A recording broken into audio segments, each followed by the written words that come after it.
This is Allison Baselinski. I am facilitating an oral history of Allison Stancroft for the Postal Workwear Oral History Project.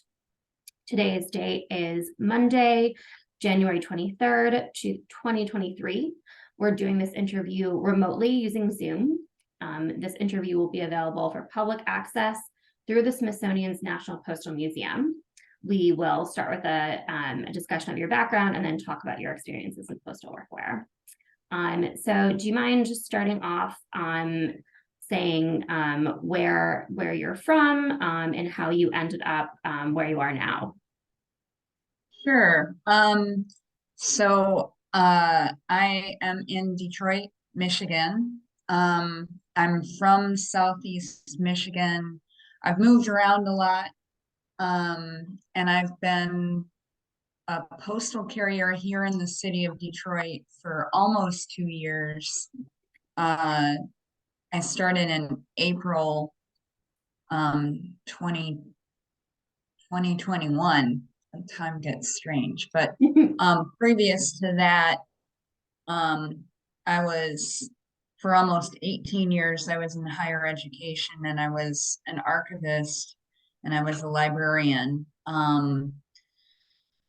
First at American Jewish Archives in Cincinnati, and then um, at Indiana University's South Bend campus for 13 years. And then I finished up at my alma mater at Wayne State University. That contract ended when in the middle of COVID, and there were cuts at the university, which continued to, like most higher education institutions in general, right now, and particularly in the heart of COVID. Mhm. And so at that point, it was not uh, em- employees bonanza in terms like it is now in terms of finding jobs. I was sort of scrambling, and I knew that um, I could go back to school and get another master's if I wanted. Uh, but I wanted to do something immediately to pay the bills and have a pretty good living wage and good benefits. And I didn't want to go back to school. So I tried the Detroit Police Academy for 4 months out of the 6 month training program. And that was in the wake, obviously, of George Floyd um, and his murder and Mhm.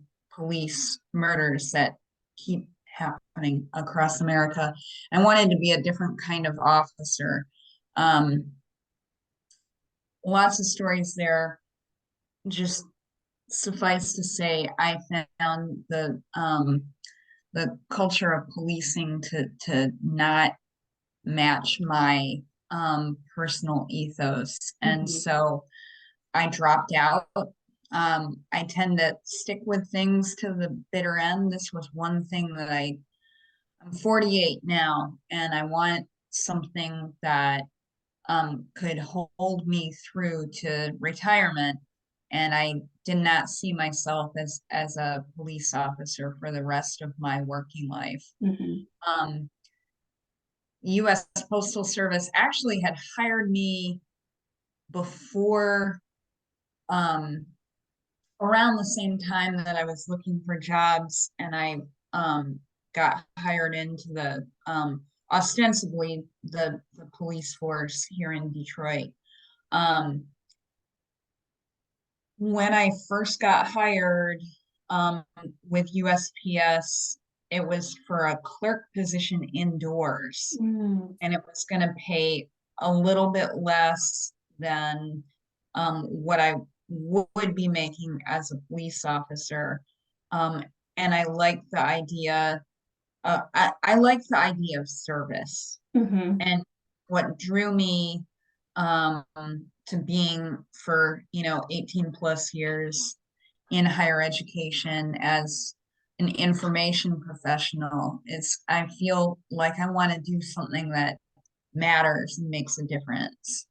Um, and so, at the time, I just sort of did the math, and the higher purpose plus the economics wasn't filling the bill for USPS. But then I came back to it Mhm.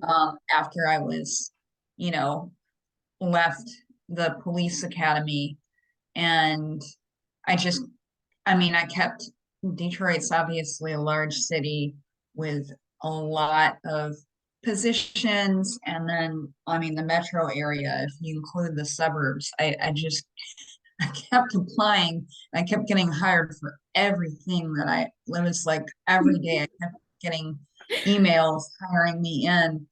And I finally got one for the station that's literally blocks from my apartment here. Nice. And I was like, well, here we go. So then I, went into the Postal Academy and started uh, in, I guess I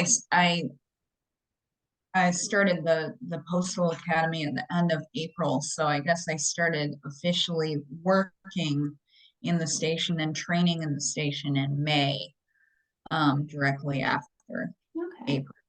What was the academy like? Like what kind of stuff do they go over? So that's out in the suburbs at one of the huge stations. And so you've got people from like all over Southeast Michigan, and we're all going to be popping out to different stations, and very different populations and different neighborhoods, and sort of different work days. But of course, there's all uh, we all have the same training. Um,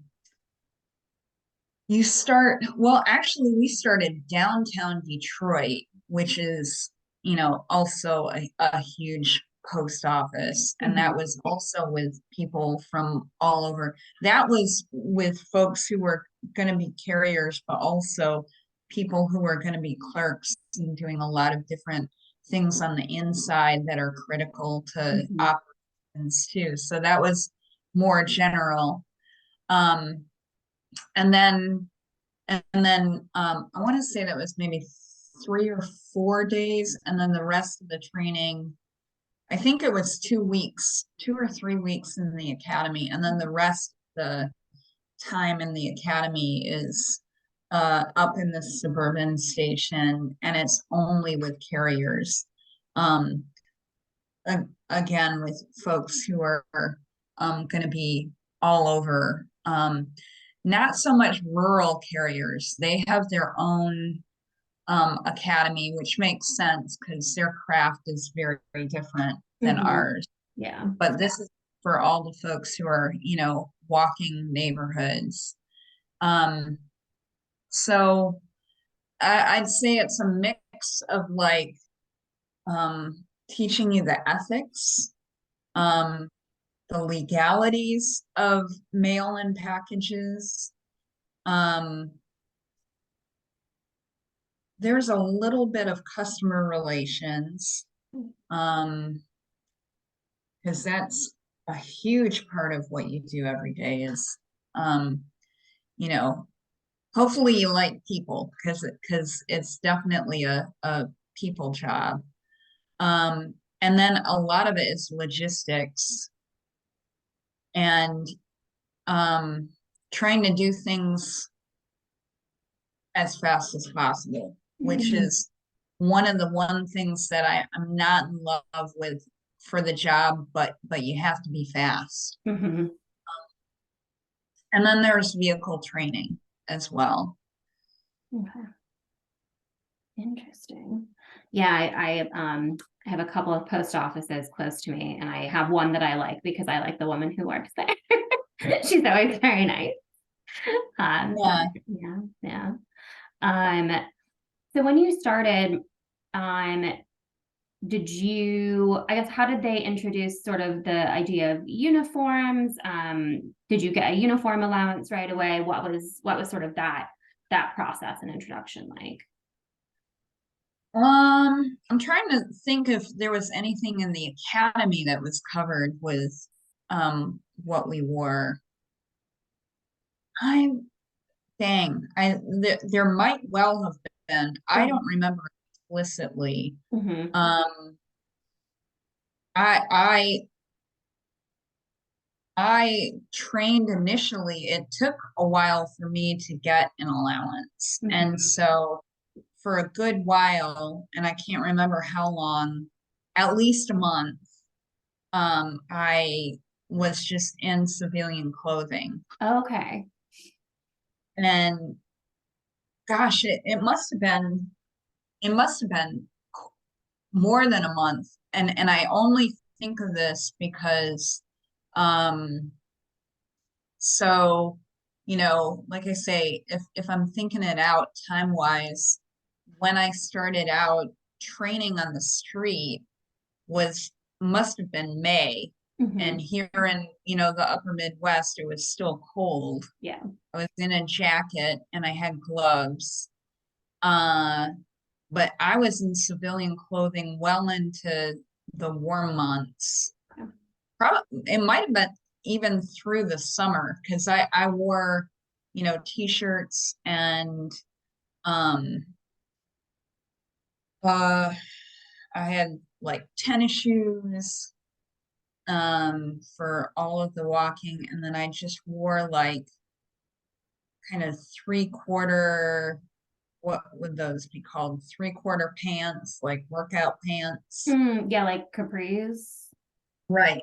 Yeah, like, kind of covering you over the knees. Mm-hmm. Um, yeah, and then I mean I do remember eventually getting um the like uh just a photocopy of a form, a voucher to take form store. And uh going from there and buying what I could. I did have some coworkers who um were great, and the kind of the long timer coworkers that I have who, because we get an annual allowance every year and they've been there for a long time, they just accrue a lot of uniform and about my size. Mm-hmm. And so, for example, one of my coworkers, um, she's awesome, and I couldn't have made it through last winter without them. She gave me a pair of the all weather pants that are like snow pants. Yeah, yeah. And those have been my one pair through the cold months. And then I had another, and she's still working. She keeps talking about wanting to retire, but we'll see about that. Um, and actually, some of her family is on the route, my regular route. So, it's Detroit's a big city, but it's the postal community is kind of a small one. Mm-hmm. Um, and then another coworker gave me, she retired last March, and she gave me a bunch of clothing that has also been indispensable.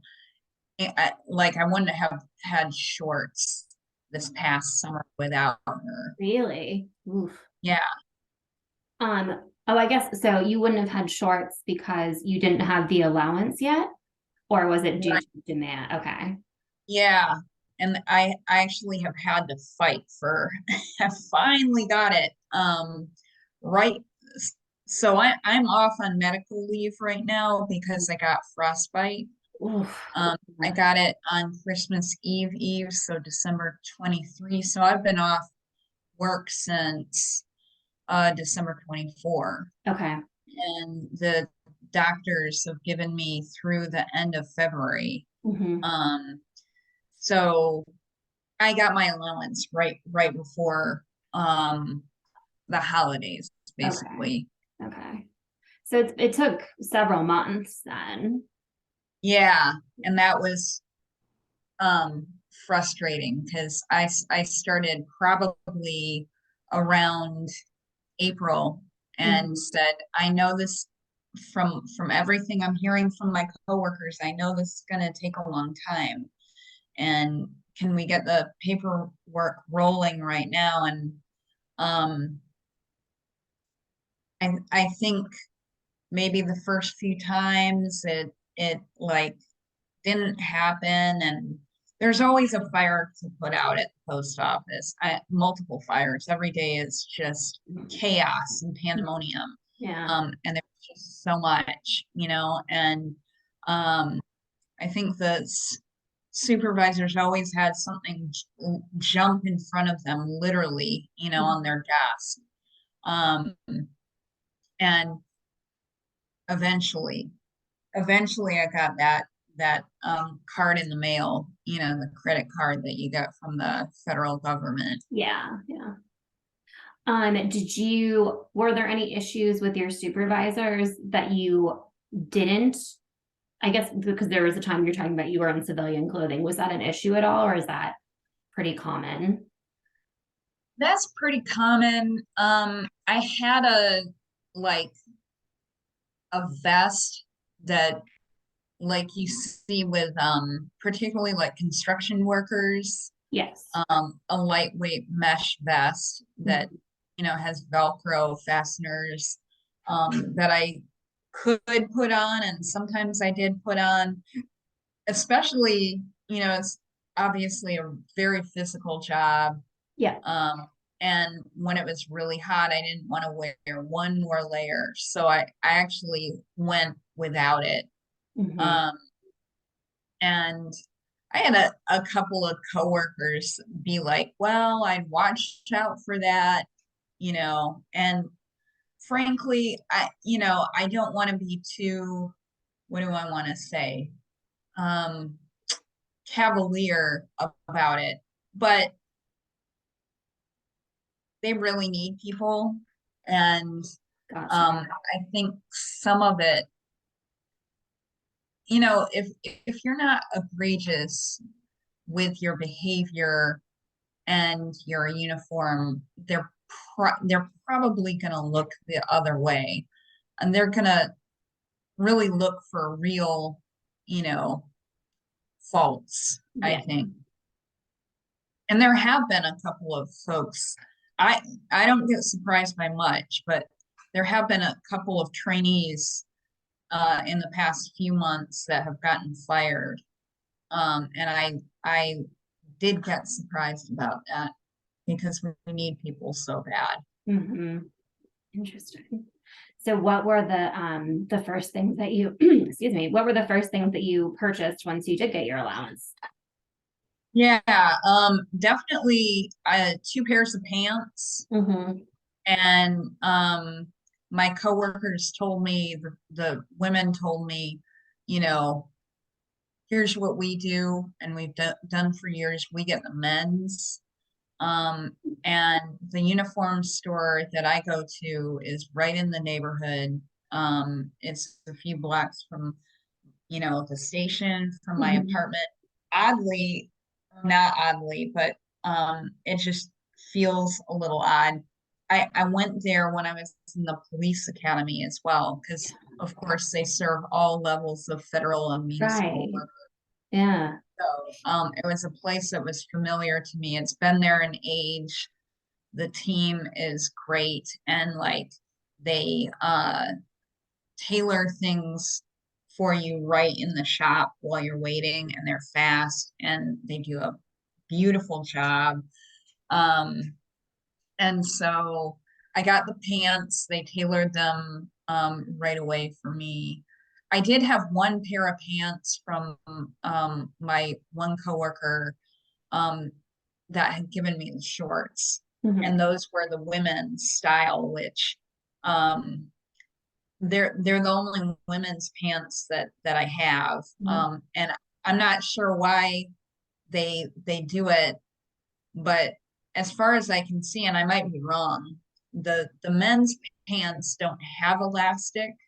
The women's pants do, Huh. um, which is strange because we all have expanding and contracting waistlines. So I'm not quite sure what the deal is there. Hmm. Um, I like the men's better just because they um, sort of have a cleaner straight line, and they're, Mhm.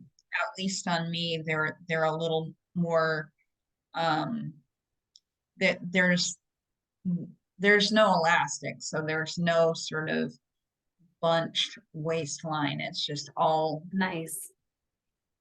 yeah, uniform. Yeah. I know you're A talking. uniform. Yeah. Yeah.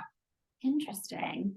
And you mentioned that other women had recommended this to you. So do most of the women that you're at least like talking to and friends with, they pretty much all buy the men's pants as well? I think maybe I haven't really asked all around, so I'm not positive about that. Um, the other thing that I bought, which is, cost me the most out of that initial allowance that I got, was it's gonna last me a lifetime, is my winter coat. Mm. And I like it a lot. It's like a bomber jacket, Hmm. and some got good lines, and it's incredibly warm. And I mean, I can put it through anything and everything, and it just comes out looking clean as a whistle every day. Nice. We got filthy. Yeah, I'm sure. Do you have much snow right now? Just snowed. Uh, yes, days get weird when you're off work. It was yesterday, it snowed. Uh, And we're supposed to like have a snowstorm on Wednesday. So yeah. I'm flying to Des Moines on Thursday. I'm going back to see my mom. But I think I'm flying through St. Louis, not Chicago or Detroit. And I need to check that in case. Yeah, well, fingers crossed. I know. Yeah, but I know that I mean it's colder in Michigan than it is in Iowa, but I am familiar with the Midwest cold, so I can appreciate that the need for a good jacket. I'm already Yeah. thinking about, yeah, what I want to pack. And Mhm. something I like about the jacket too is that it's got a liner that you can, zip out. Mhm. And so I wear it. Um, and I mean, like all of the clothing is all union made. It's made in the US Mhm. with ethical, Yeah. work, um, and ethical labor. And it all of it is really tough. And I, if of course it, because of that, it costs more. So you get a fair amount for your allowance, but it's not like going to a, whatever Target, Mhm. getting a crazy amount for the what's in your wallet. It's you have to think carefully, but what you get lasts literally a lifetime. So with this jacket, like I'm able to wear it in super cold temperatures, and then even in a work day, if it's like in the spring or the fall where the day starts out real cold and gets warmer, I can just, and I'm having to work really quickly, I can just zip the lining out Mhm. and take it out. And then if I have to put it in again in the morning for the next day, I can do that really easily. That's nice, convenient. Lots of Sorry. lots of pockets, Uh, which is critical. yes, I'm sure. Could I just to back up for 1 second? Could I get the name of the uniform store in your neighborhood? Sure. Gosh, Enterprise. Okay. Enterprise uniform. And it's on what we call in Detroit the Boulevard. So Grand Boulevard. And basically, Detroit is east-west Yes. side city, whereas, a lot of other cities are like south side, north side. There is a certain amount of that, obviously, like southwest Detroit, northwest Detroit, etc. But like it's really divided by the main artery, Woodward. And so Mhm. the boulevard cuts through and goes for miles and miles, both on the east side and the west side, and then out into the suburbs. Um, and our station is one, wait, is it one block? Yeah, it's one block east of Woodward. So Okay. my station is 60 East Milwaukee Street. And that's 2 blocks south of the boulevard. The uniform store is also on the east side of Woodward, so it's East Grand Boulevard, and it's probably like 4 blocks, 3 or 4 blocks from the station. Okay. I'm trying to I was actually I was in Detroit in September. I went to Wayne State to do some research for work. So I like tried I didn't rent a car. I tried to do a lot of walking to sort of like figure out where things were. But they Yeah, yeah, you were doing research on the NALC. yes, yes. Yeah. So when I was a student worker and I worked in the archives at Wayne State, I got my master's in library science at Mhm. Wayne State, and I worked at the archives as a student worker. One of the things, I mean, it's ironic now that I'm a postal carrier because one of the things that I did while I was there was it was the first time that Wayne State and the Ruther, labor archives where you Mhm. did your research, made the connection with what is now my union to get all of the materials from DC, and it came Mhm. on a big semi, and my job was to help unload that semi. And then I did a crazy amounts of stuff, and obviously stuff has come, for several years after that, so Yeah. it's just grows. But I did a very rough inventory of what came in, and then I did a more still a rough inventory, but I sat through hours and hours and hours of videotapes of Oh. union their annual conventions, Mhm. Yeah. various Okay. station. Oh, Yeah. interesting. I didn't realize there were videotapes. I think I'm interested in probably pre-video, but that's really fun. How funny that you ended up coming full circle. And It then really is. yeah, and the current archivist slash librarian at the NALC in Washington, DC is also named Allison. It gets very confusing in my email sometimes. Uh, Yeah, I bet. just a funny coincidence. Huh. Gonna see what other. I'm trying to get my mind back as I'm thinking about all of these things. Right. After you started working, and you used your first allowance, were there any adjustments that you made or like things that you noticed and kind of fixed along the way? Well, yeah, I'd say one of them was along in that first set of money that I got. Mhm. um the like I say, probably the biggest expense was the winter coat, and that was money well spent. Mhm. The other thing that I got was a pair of boots. Mm. And I thought they were going to be fantastic. Um, Thorogood, not to throw shade on them, because I'm sure they make great stuff. Mhm. Um, but they've been around for forever, and they also are, I believe they're union made. Mhm. They're made in Milwaukee.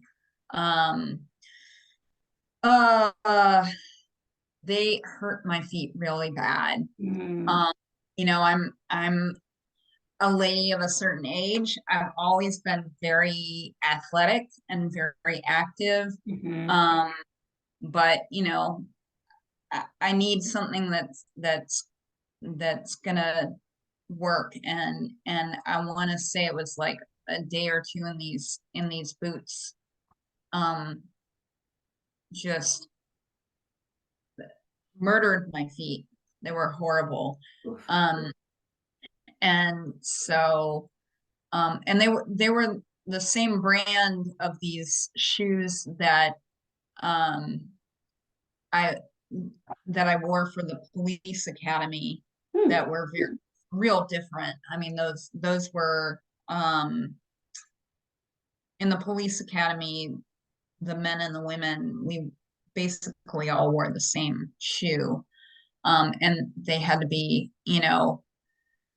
spit shined, to high gloss every day. Um, and that's a whole different thing. It's Thank God the Postal Service has a lot more. Um, it just suits me so much better psychologically, and both Mhm. in what I wear as well. Um, but so unfortunately, these boots didn't work out, and I'm trying to remember like what I did.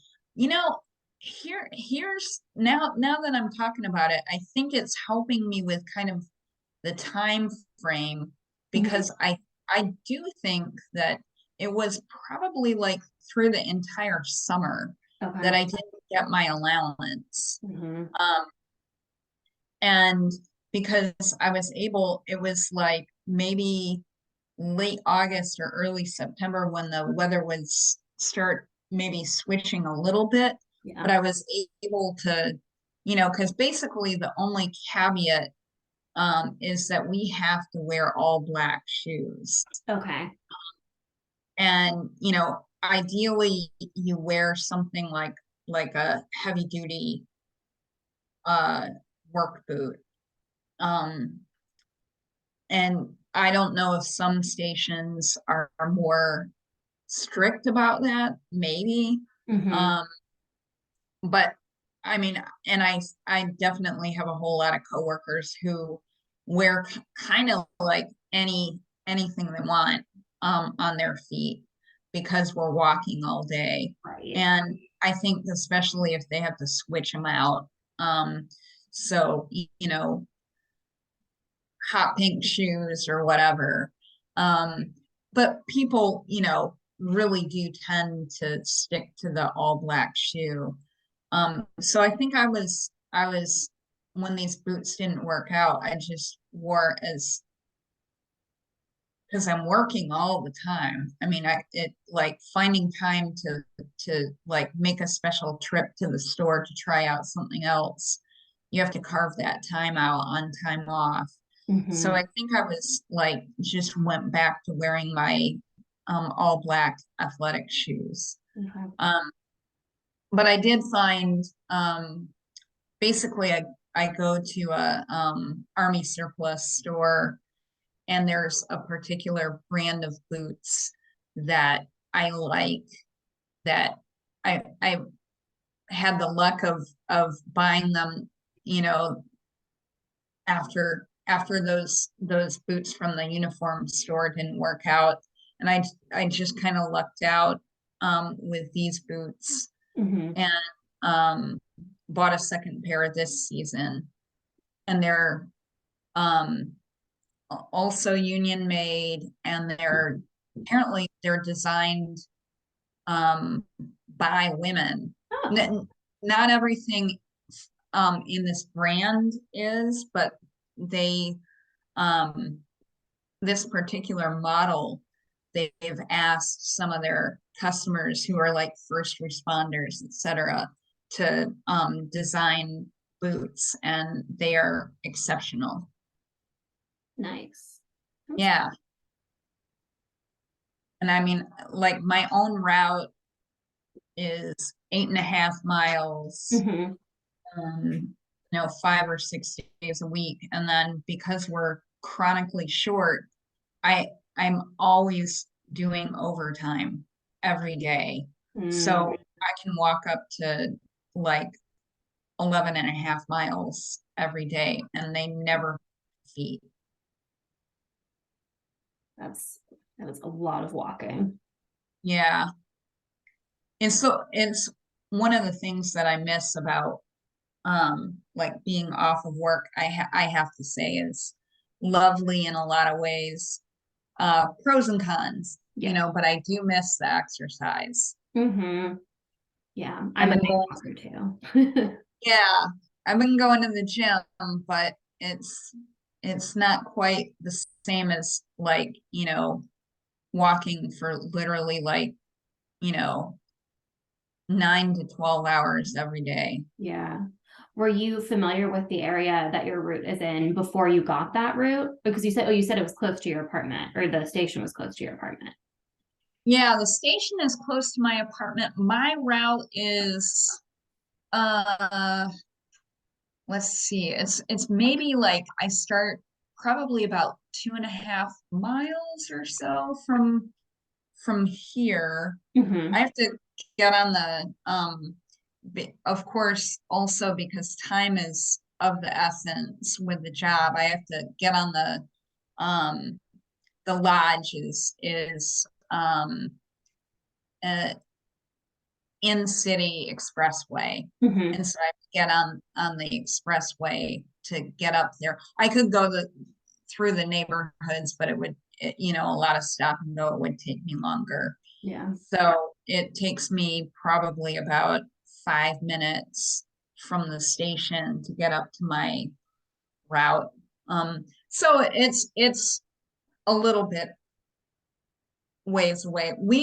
Our station is the biggest station in the city of Detroit, which is saying something. Yeah. Um, and we have 4 zip codes, and um, it's both east side and west side, and the neighborhoods are very different from each other. And hmm it's one of the things I enjoy about the job. And if I'm going to have overtime, it's kind of fun because um, like we cover downtown, which of course is, its own kind of um, set of neighborhoods, and there's always stuff going on, ball games and huge concerts and, rallies and events. And, um, the clientele, the customers are real different down there. hmm Um,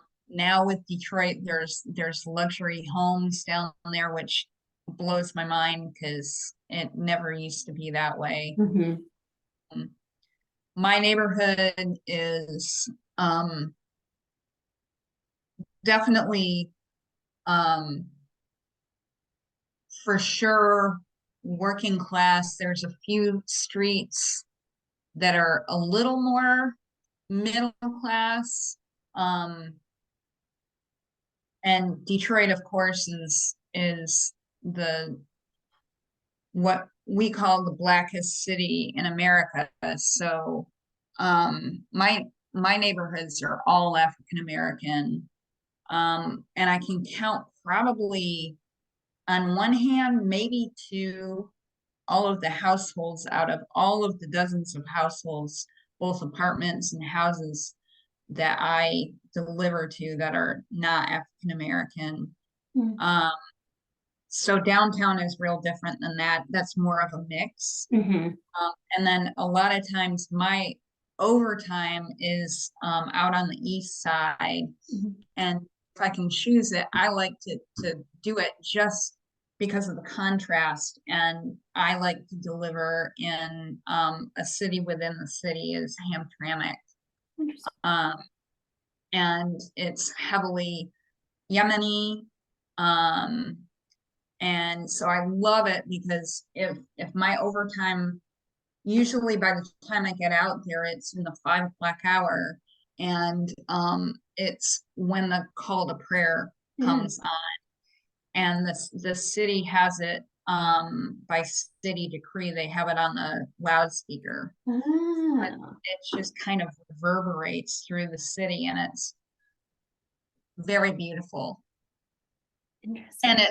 it's real interesting, Mhm. to deliver in that part of the city. It's just I love both because it's just this huge compare and contrast. That's really So cool. yeah. When you shifting topics a little bit, I I want to ask, I guess, sort of your personal, I want to ask about your personal style, like if that's something that you spend time thinking about, like are you a shopper in your free time, and then how is that um influenced, or like is that something you consider when you're picking pieces for work, or are they two totally separate things? I tend to not be a shopper. I kind of hate shopping. Fair enough. Um, when I was a kid and through my 20s, um, and when I think when I did shop more and when I was finding my own personal style, etc., I think I started in high school and absolutely through college. I loved thrifting. Hmm. So like that's where I would go shopping. Both for sure with my friends, particularly when I was in college. That was, one of our kind of fun things to do together was to pile up in a car. And I went to college in small college in rural Ohio. So we'd pile up in a car and go, a couple of towns over to this massive, like Value Village, which is run for it's like a charity for veterans, Hmm. and we would just, blew our minds that we can fill up garbage bags with, amazing stuff Yeah. uh, for nothing. So that was kind of like my heyday of enjoying shopping. I don't really anymore. Um, and I haven't bought anything. I did buy a couple of things right before the new year because I Hmm. was going to visit friends. Um, but I haven't bought new clothing, civilian clothing, like in an age. Um, Pretty much the only thing that I did do was when I had to dress for the office, Hmm. every day as, in higher education, I have a lot of kind of office wear. Hmm. Yeah. But Yep. I did have another someone else who gave me a bunch of clothing that has kind of, in terms of kind of making the uniform be a little individualized to myself. Hmm. Uh, One of my customers, I have a lot of several, both current postal workers in various respects, whether they're clerks or one of my favorite customers, she's works now partly from home and they put them back in the office. So she's part-time at home, working from home, and then back in the post office. But then she's a former carrier herself, super cool. But she does phone customer service. Bless her heart, that would be a thankless job. Yeah. Um, and so I I've had one or two customers give me stuff. So I have one of my customers, he retired from the post office like it's now probably 4 years ago. Mhm. He gave me a bunch of shirts, and he's a dude, and he's, much bigger than me. Um, but I like that because I kind of like I tuck the shirts into my waist Yeah. and I roll the sleeves up, and it's kind of a like uh, not exactly tailored, but it's whatever that look would be that women take a man's shirt and make it somehow feminine a little bit. Yeah, like what is it, like the boyfriend style sort of, where it's like a bit oversized and you're, yeah, yeah. Yeah, I enjoy that. Mhm. Do people tend to keep their things once they retire generally, or do like what, yeah, I guess what do people tend to do with their stuff? I think from what I'm seeing, some of my coworkers, like my coworker Margaret, who retired last year and gave me a bunch of stuff, tend to give away, um, and or if they're close to retirement, Mm-hmm. I think they start sort of shedding stuff. We also have, oh, and I maybe should have mentioned that before. We also have in the back of the station, we've got a back staircase that goes up to we have locker rooms for Uh-huh. women and the men, um, which lots of folks, I think some people use them, but probably not so much. I do have a locker that I haven't opened in months. Uh, um, but we've got a coat rack back there, and it's kind of the community, uh you know get the free area. Mm-hmm. So there's uniform stuff. A lot of it's pretty beat up, but there's and it's, of course, it varies what may or may not be there, but pants, shirts, sweaters, uh delivery bags, um and some like civilian stuff that could pass. Oh, And I okay. think maybe sometimes some coworkers kind of put stuff there that is kind of has nothing to do with postal wear, but they, they're just putting stuff up like, hey, if you want it, it's up on a coat hanger up here. Okay. It sounds similar to what people in DC do, which is just putting stuff out in a box on the street and like a sign that says free. And there's a lot of groups where people sort of message each other. I never lived in a city where that was so prevalent before, but I've gotten a lot of good stuff. So Mm-hmm. nice. I've enjoyed that. Yeah. What was I just going to ask? Do you have preferences? I guess are there sorry, I'm trying to think how to phrase everything.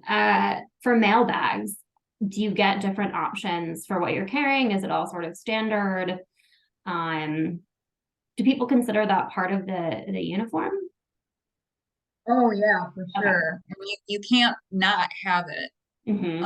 For one thing, one of the things that I don't love about the job is that we're tracked and traced. I mean, we've got these scanners, Yes. that, track literally every step we take.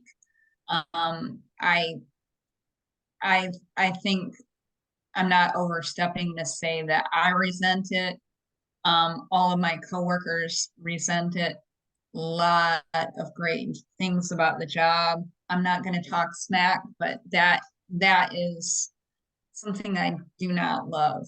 And some people so it like, has a holster basically. Mm-hmm. Um and the so we just get hammered into our minds all the time. They tell us, you must wear your scanner all the time.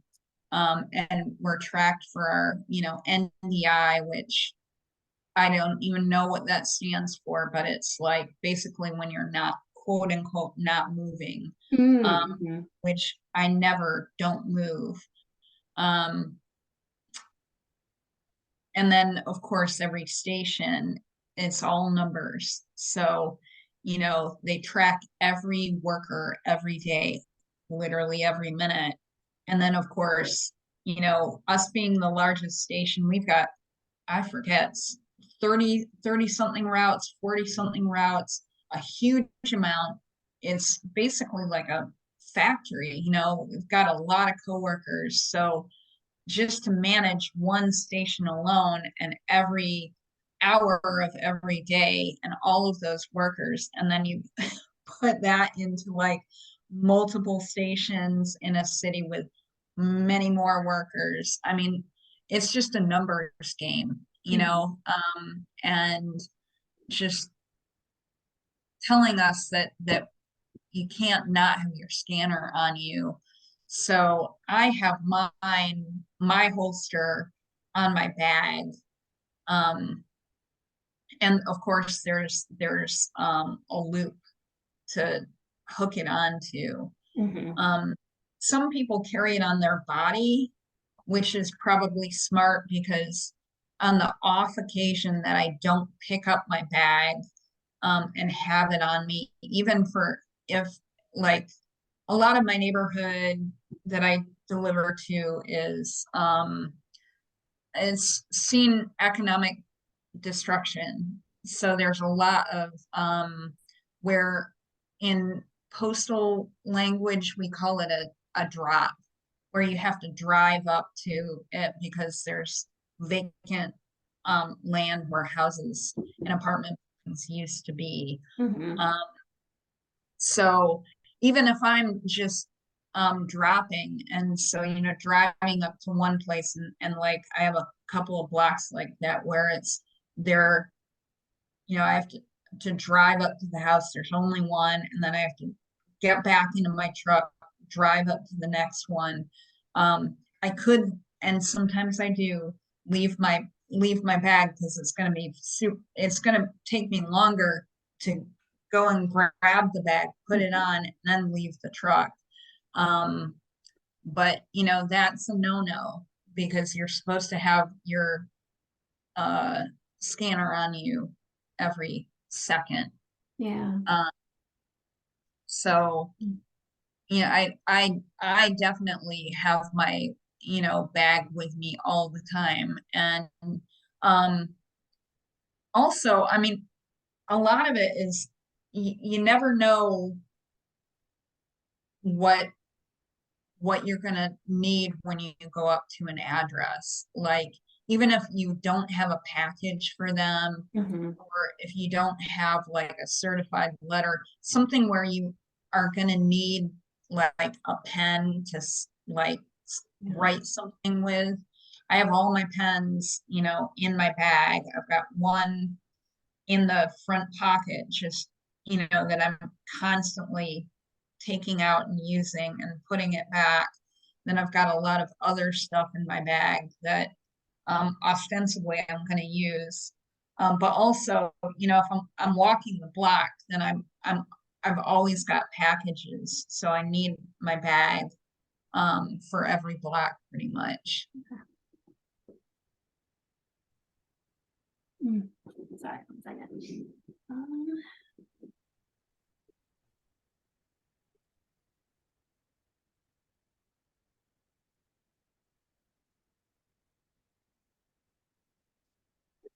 I share an office space with my partner. We both work from home a few days a week. Go go in and out of our windowless basement room. Very cheery. I definitely worked from home for several months when I was still working at Wayne State, so I feel you. Yeah, yeah. I go in sometimes, but I'm doing a lot of research, so like I can kind of do it wherever.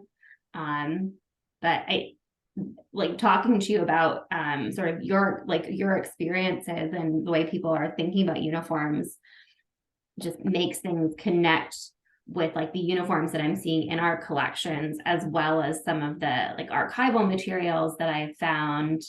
And there's no real history, like authoritative history on postal uniforms or sort of tracking all the different steps.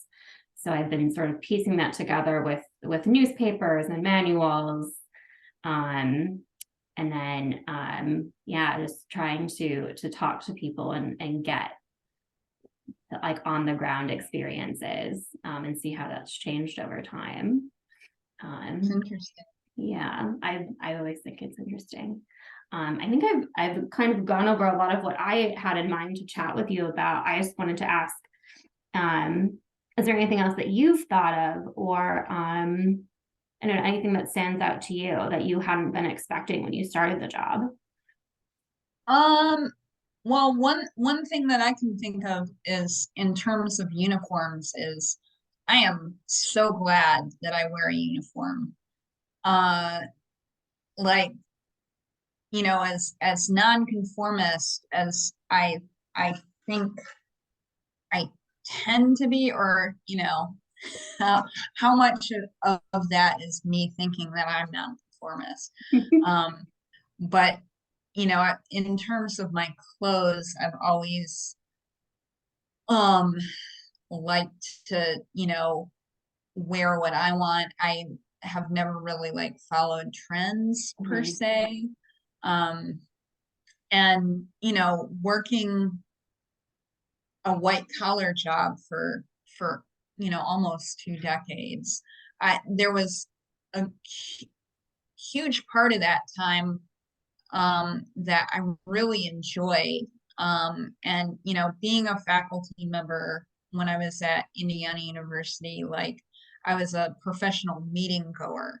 So, meeting with, administration, and it was a small city, so we had a lot of community connection, meeting with members of the city council and et cetera, et cetera. Like I had to, look on point every day. Mhm. And, I enjoyed that sort of thinking of what my lineup of meetings were going to be and dressing accordingly and being sort of crafty about that.